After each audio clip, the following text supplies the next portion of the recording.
ça, elle n'est pas cuite? Bah, elle est toute dure. Bah, regarde, il a tout mangé, lui, hein? Oui, oui. Il n'y a pas de courgettes, hein? S'il y aurait des courgettes, j'aurais mis. Ah bah ça. Mais si on avait des champignons. Et si j'aurais eu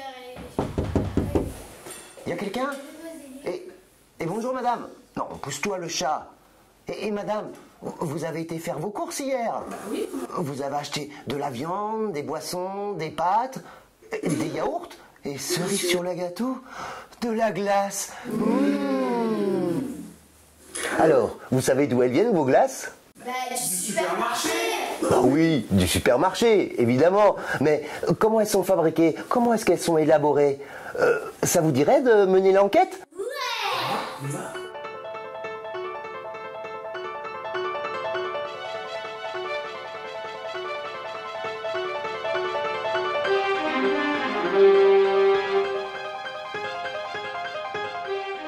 Alors, allons-y. Je vous envoie à l'endroit où on fabrique vos glaces.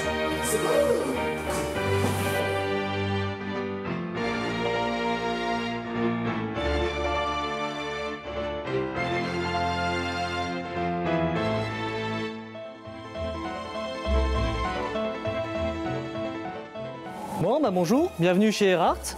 Bon, on vous a équipé parce qu'on va rentrer dans des zones de production. Voilà, on vous équipe pour éviter de contaminer les produits avec nos vêtements de ville. Donc on va du coup aller vers la production.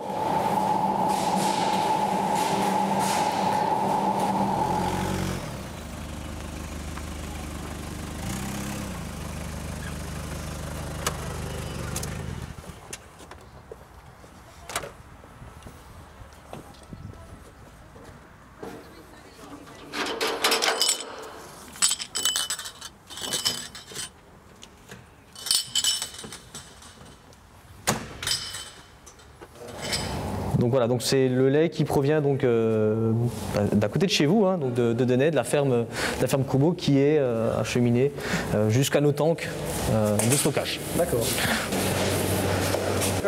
Voilà, du stockage de matières premières en ambiant, on va dire comme à la maison. Sauf que chez nous, c'est une grande maison, c'est une grande étagère. Mais voilà, on peut stocker du chocolat, du cacao, on stocke aussi. Vous avez besoin. Voilà, toutes les matières qu'on peut avoir besoin. On a le même principe avec un petit congèle pour des purées de fruits ou des morceaux de fruits. Et on a des frigos pour la crème, les jaunes d'œufs, de beurre aussi. Voilà, c'est vraiment comme à la maison, sauf en plus grand, on va dire. Merci.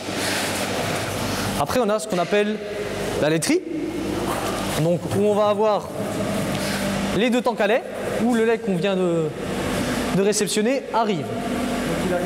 Il arrive de le tuyau qui traverse là. Les tuyaux, vous voyez de l'autre côté, il passe au-dessus. Le tuyau il arrive. On arrive ici, il redescend, et après, on va se connecter pour choisir le tank dans lequel on veut l'envoyer. Parce que pour faire une crème glacée, on va utiliser du lait et de la crème, mais on peut aussi utiliser du beurre. Oui. Donc on a du beurre qui, lui pareil, via un système de tuyauterie et acheminé vers l'atelier à côté.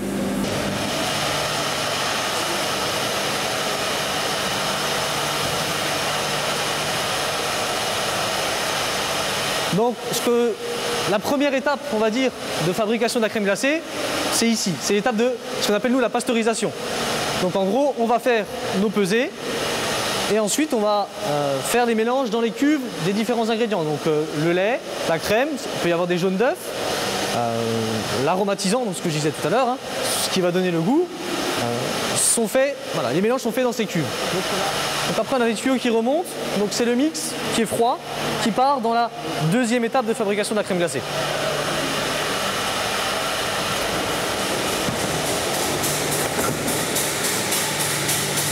Donc la deuxième étape, c'est l'étape qu'on appelle l'étape de maturation. Donc la maturation, elle va nous permettre d'obtenir une texture de mix qui va nous permettre justement de travailler le produit facilement. Plus on va maturer, et plus ce sera facile d'avoir une glace onctueuse et dans laquelle on va mettre de l'air bien réparti et qu'on va bien refroidir. Donc là, c'est un sorbet myrtille. Donc on est sous agitation constante parce que comme pour les fondoirs, c'est des parois qui sont refroidies. Donc pour que la surface soit uniformément refroidie, on agite en permanence.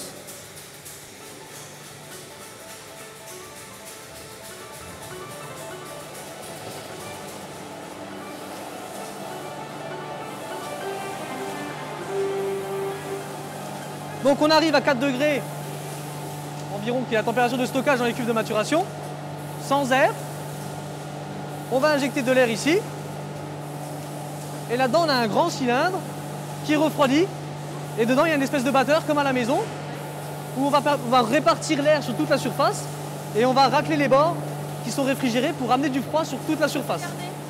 Donc la doseuse, vous avez les bacs qui sont dépilés automatiquement. Regarde Noël.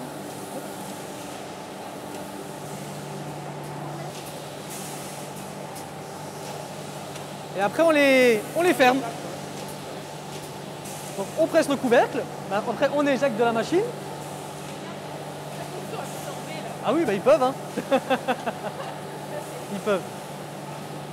Ensuite, on va faire le marquage de ce qu'on appelle la délio, la date de consommation et du numéro de l'eau. Et après, on va au tunnel de surgélation. Donc on est rentré à 4 degrés dans le freezer, on est sorti à -5, -7, et après on va rester là-dedans 1h30 pour ressortir derrière à -18. Donc, l'atelier emballage. Donc là, pour l'instant, il n'y a rien qui sort de ce côté-là parce que ça doit être entre un changement de produit dans la journée là-bas. Mais par contre, on a les pots qui sortent.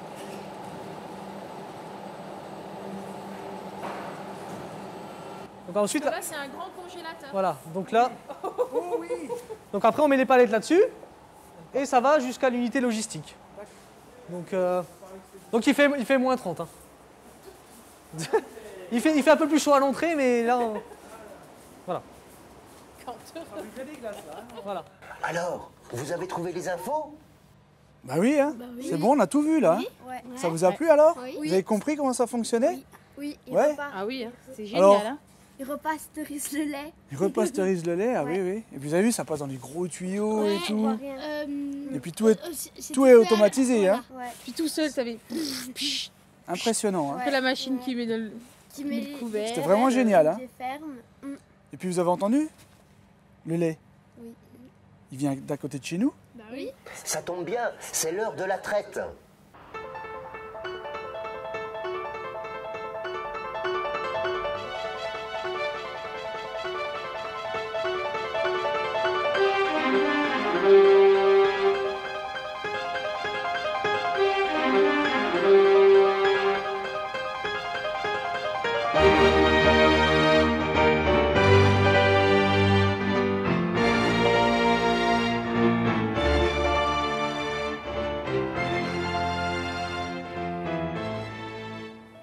Effectivement, c'est bien ici qu'on produit le lait entier pour les glaces Erhardt.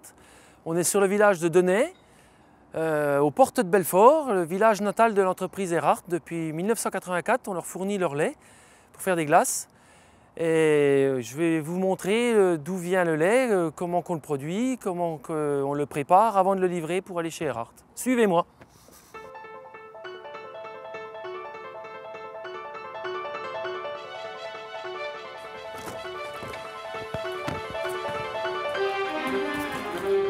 Donc voilà, on est dans la laiterie où le lait est stocké, transformé pour aller chez Erhardt.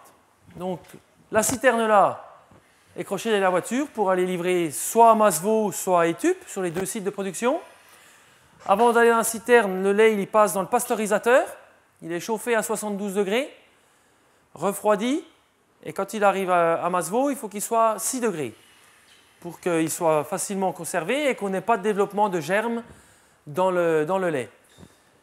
Avant d'être pasteurisé, il est stocké dans ces citernes à 3 degrés.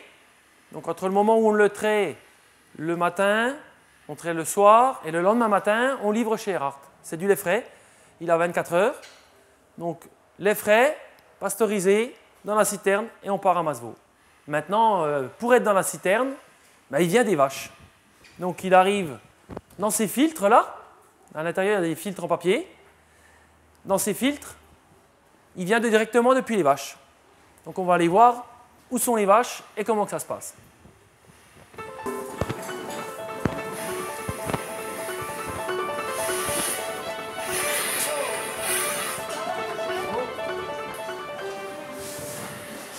Donc les vaches arrivent dans la salle de traite.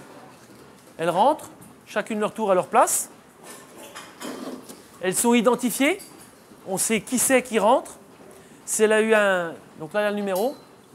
Celle-là c'est la 4398. Si elle a eu un traitement antibiotique, qu'elle est malade, d'office, l'ordinateur nous le dit.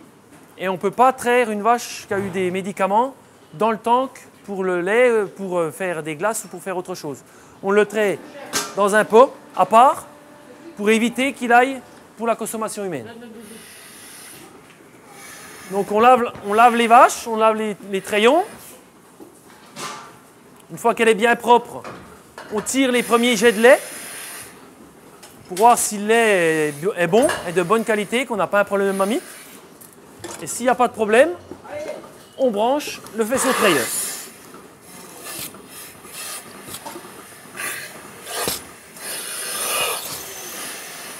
Donc le lait est trait, part dans un tuyau qui va rejoindre la citerne qu'on a vue tout à l'heure, où le lait sera stocké, jusqu'à ce qu'on le pasteurise pour le livrer chez Erard.